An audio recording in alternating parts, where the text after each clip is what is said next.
So let's get started. The first thing we're going to do is talk about Immortals Feynx Rising. So I'm going to be doing a little first impression. I've got some clips to help along with me answering questions from Only the Best. So we're going to be diving into how I feel about that game so far. Now, it's a first impressions only because I haven't had enough time to say, hey, this is my solid review, or I'd like to get a little deeper in before I would say I'm 100% certain. But I've played a lot of it in the last couple of days, and I'm excited to dive in and talk about Immortals Feynx Rising, a.k.a. Gods and Monsters, a.k.a. the best game Ubisoft put out this year, a.k.a.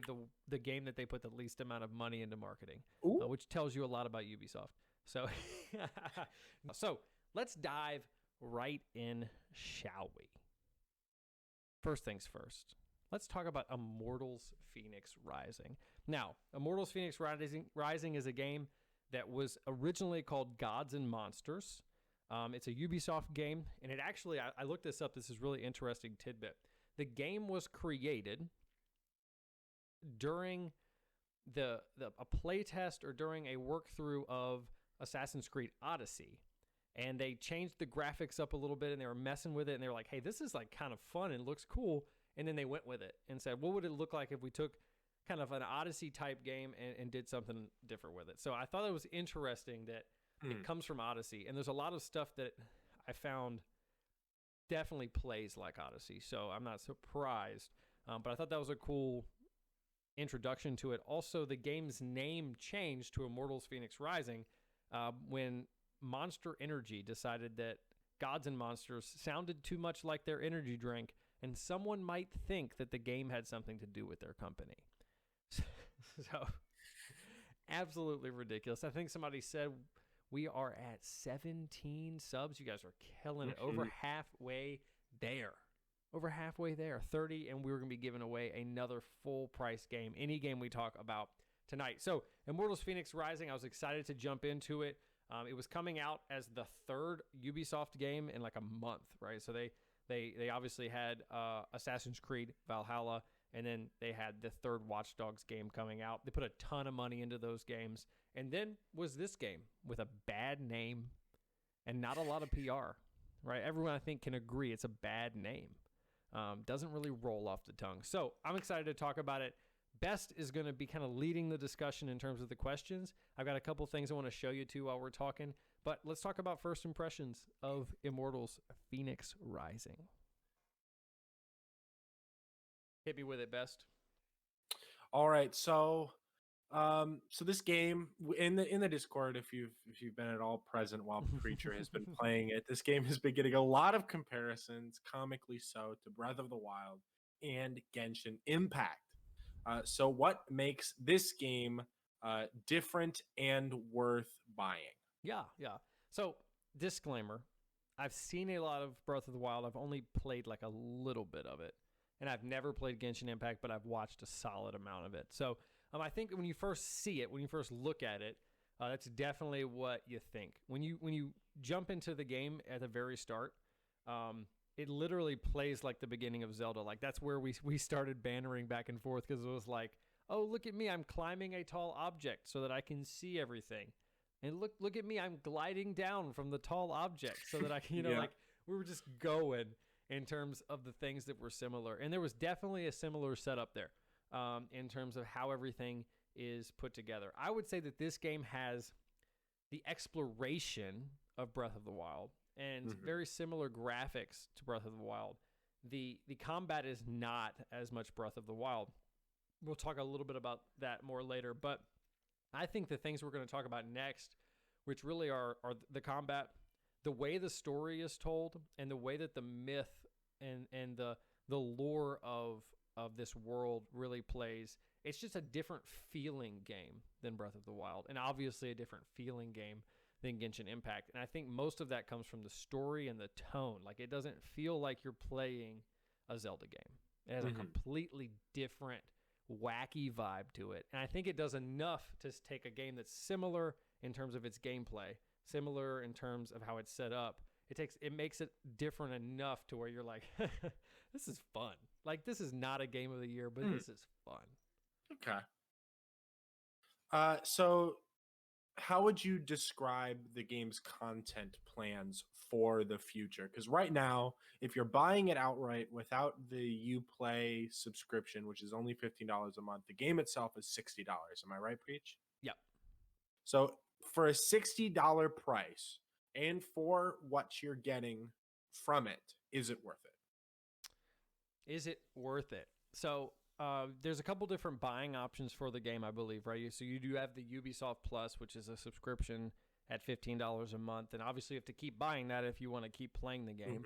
If you're someone who plays the game for a week and never plays it again, like you're just going to beat it and never play it again, hey man, it's a $15 game to you. And you also can play the other Ubisoft games. I don't know why you would want to, but you can.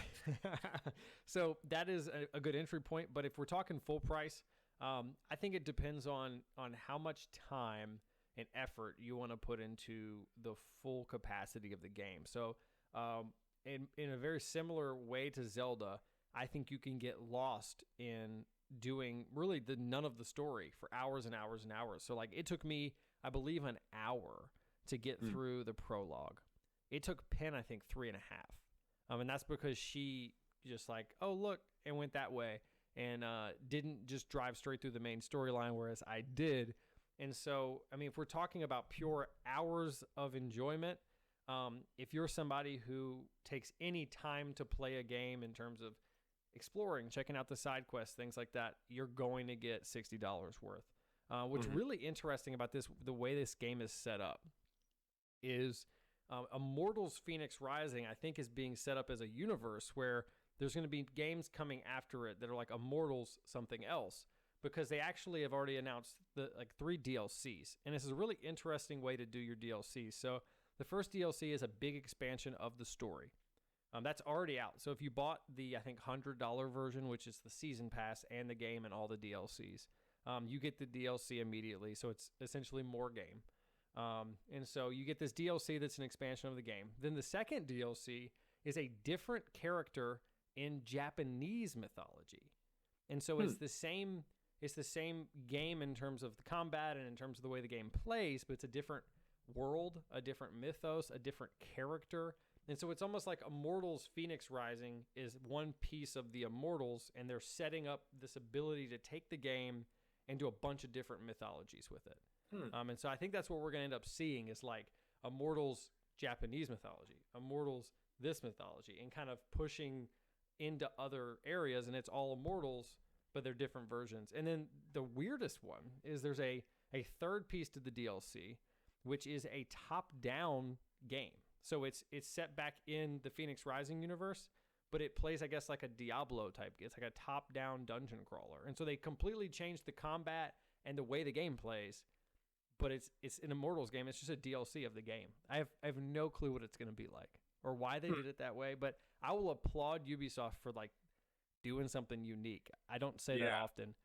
That is unique to like essentially create a different game within the game that's part of the DLC. So I'll be interested to see if that even is worth playing. Haven't gotten there yet. But it seems like they've got a lot of content. I mean, I'm 8.5, 9 hours in, and I'm nowhere near done. So, I mean, I'm assuming there's at least 25 to 30 hours of pure main storyline. And, like, I mean, I think there's probably 60 to 70 hours of content, and that's before the DLC. So, I mean, an hour per dollar is pretty freaking solid. In my opinion.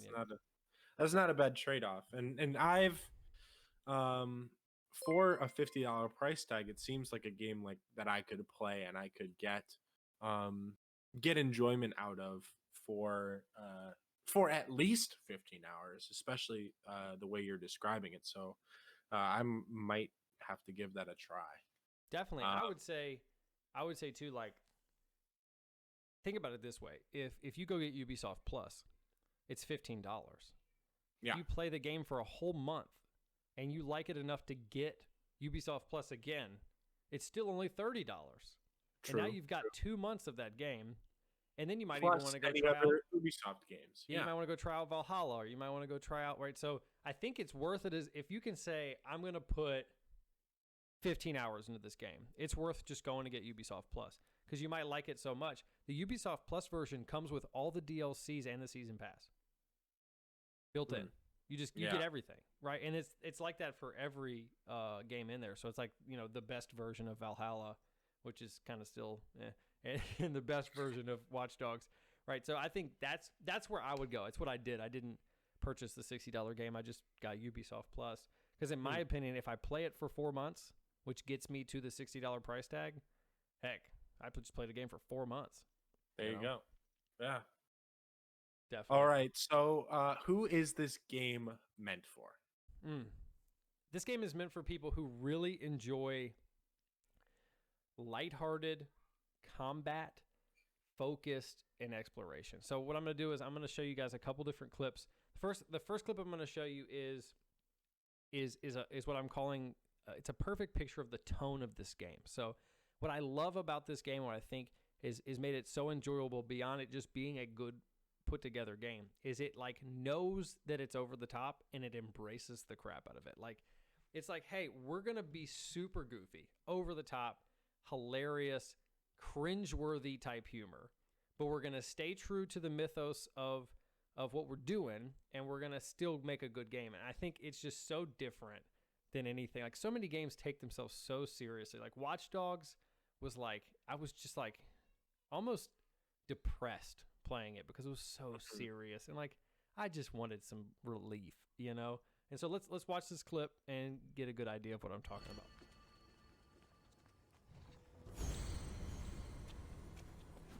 Near the Ultimate Warrior's Sanctuary, there's a decision to be made. Don't be a bust. Treasure is best left to its own devices. And a key.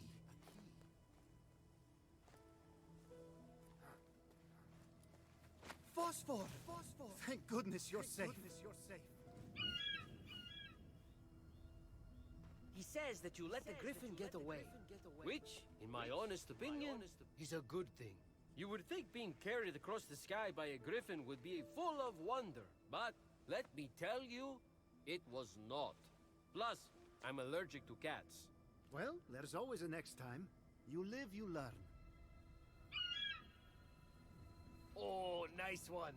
He says you're a sorry excuse for a warrior. How's this bird doing for you so far? It's a work in progress. Rome wasn't built in a day. Rome? Yeah, it was our neighbor's house. He kept on having sons, so he kept on adding rooms. But then they all died from a plague. So now it's an inn named Rome, after the eldest son. May you deliver him to Charon safely. Oh, that ship has sailed. He didn't have the coins, so Cerberus ate him. Rom, rom, rom, rom. Too soon. So I think that is a ridiculous just clip that shows just the tone of the game. Like, so basically in this game, you wash up on shore, and you're Phoenix, and you've been tasked with essentially defeating the big bad and all that stuff, but it's packaged within this hilarious story where Zeus and I'm blanking on his name. Oh my gosh, help me out, Penn, if you can help me out. Well, Zeus and I'm blanking on it. Zeus is talking to one of the other gods, and they are basically talking about how they're screwed and it's the end of the world. Prometheus, right? And Prometheus is locked up by Zeus, and Zeus is like, Prometheus, what are we gonna do? And Prometheus begins to tell the story of Phoenix, who's going to save the world. And so you're playing out the story, and it even like uses that setup to like explain character creation. So they're like, what did Phoenix look like? And then you go to the character creation screen, and Prometheus is like, well, he and then you pick the hair, and he's like, had yellow hair, and it's like allowing you to partake in the story, and they just banter back and forth. Like, you'll be in the world exploring, and if you walk into a certain area that has a statue, for example, that has something to do with the mythos, they'll start explaining the statue and explaining the story behind it, but from their perspective, and from like this witty banter perspective. So it's absolutely hilarious. If you don't like cringeworthy humor, like if you want your humor to be like really technical and you're not gonna like this game. It's on purpose cringeworthy, like over the top, and I think it works perfectly. So I think this game is meant for people who enjoy that tone, who aren't looking for some like super serious, but the story's still great. If you like Mythos, if you like that kind of stuff, it's perfect for you. If you love exploration, and then if you like third person combat, like the combat feels a lot like Odyssey. And I'll actually play a clip and talk about it while the clip runs. So this is a little bit of combat here. The game looks great, and the combat's very Odyssey. You have light attacks, you have heavy attacks. In those light attacks and heavy attacks, you have basically the opportunity to build up a stagger bar, which is under their health, and then you can, like I just did to that guy. So now he's on the ground, and I can go and beat the crap out of him while he's staggered. The light attacks and the heavy attacks and the parries and the dodges are very similar, right, to Assassin's Creed, the last couple Assassin's Creeds. But what changes it is as you go and rescue the gods in the story, they give you powers and they give you weapons and they give you things that have something to do with them. And like a side quest I did was the side quest to help out that bird. And so now that bird follows me around, and I can, like, that bird can shoot fireballs and stun the enemies and things like that. And so it gives you an opportunity to kind of build up superpower stuff beyond just the light attack, heavy attack, block, and parry.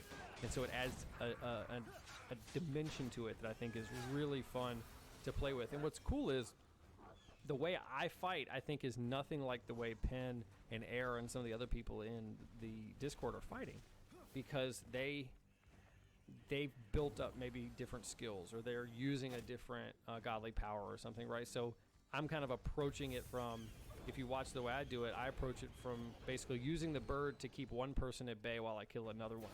One really cool part of the combat, something I hate about a lot of games, is when you have like 15 enemies and they all attack you one at a time, and you're sitting there like, in what world would all of these enemies attack you at one time, right? In this game, they do not do that. In this game, they will all go after you at once. There's also a stamina bar, which is really hard to deal with, but that's partially because I haven't gone into the world and explored enough to get the right stuff to build up my stamina. The stamina bar is actually increased as you go into dungeons and do like puzzles. And so beyond just running around exploring, there's the dungeons and the puzzles that are very similar to Breath of the Wild that are necessary to do if you really want to make sure your stamina's up. But you can play this game however you want to.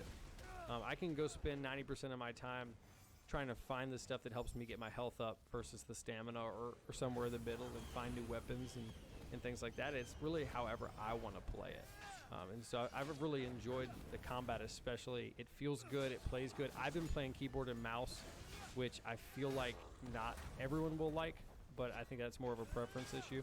I really can't tell you how it is on a gamepad, but on keyboard and mouse it is fun. Yeah, and you kind of answered the last question about what kind of gamer would not enjoy this. So do you have any final thoughts as to, like, if you were selling the game to somebody, what would be your pitch? Definitely. My pitch for this game would be, if you're the kind of person who's curious about whether or not it's good and has $15, why not? Like, this is a why not game for me. Why not at least give it a shot? Like, you're gonna get 4 or 5 hours out of it. And if you're a person who likes if you like story games at all, Ubisoft Plus has got to have something on there that you could play long enough to justify $15. So why not? The game runs well, it plays well, it looks good, it's funny, the combat's good. I'm really enjoying it. Like, I plan on continuing to play it well beyond today. Like, when we did Watch Dogs, I never turned that game on one more time after we reviewed it. Like, I plan on playing this game a consistent amount more. That's good. Every person in the stream who has used it, who has played it, has really enjoyed it so far. I believe Kills is playing it, Penn is playing it, Air is playing it. I think they are really enjoying it, and especially just enjoying how lighthearted it is. Like I said, if you're looking for a game that's crazy serious, this ain't it. Go play the Call of Duty campaign. Exactly. But that's kind of it for me on this. The people who won't enjoy it are the people who don't like Zelda, don't like Assassin's Creed, who want something super serious, you know. And it's not a clone. There'll be enough different from Zelda for you to say, okay, I'm enjoying this for myself. Well, we'll see about that, Preach. People, okay? people I've yet in to play the the game, so people in stream chat are saying stuff about the Switch. I've heard good things about it on the Switch. I think Air and Pen are playing it on the Switch. I did watch a few videos today of people who reviewed it on the Switch. Obviously, the graphics will be not as good, but I think it's probably a pretty cool Switch game. Like, I could sit on my couch and play this game for sure. For sure. And that's not surprising given its influences. Yeah. So do you have any closing things you want to say? No, go get the game. Enjoy it. Tell me what you think about it. It's got DLC coming. It looks fun. There's some Twitch Prime stuff. Oh, I did need to answer the questions that were left in the Discord about the game. Sure.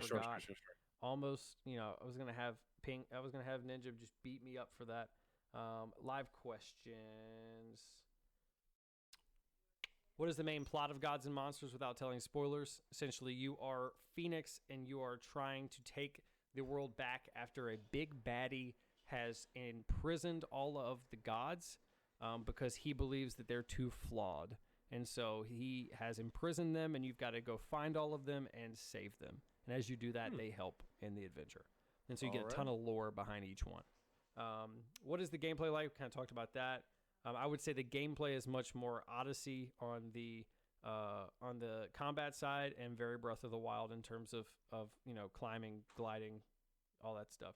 Are there microtransactions? Yes, there are cosmetic microtransactions, but a lot of them you can get in game. So there's daily and weekly challenges. Some of the dungeons have like speed run this dungeon in 3 minutes with no axe, and you get 250 coins, and then those coins directly will allow you to buy the microtransactions. So you can go the route of like just pay for the cosmetics, or you can go the route of grinding like dailies and weeklies, which seem to be for the most part like not fetch quests, but like go get this thing or run this dungeon in a specific way and stuff like that. The microtransactions are solely cosmetic. They are not Genshin Impact gacha type deals. They just put skins on your weapons and on your horse and things like that, and they're pretty cute. Those seem to be all of the questions for this game. So hopefully that helps you guys decide whether or not you want to go play it. Let me know if you do and if you enjoy it.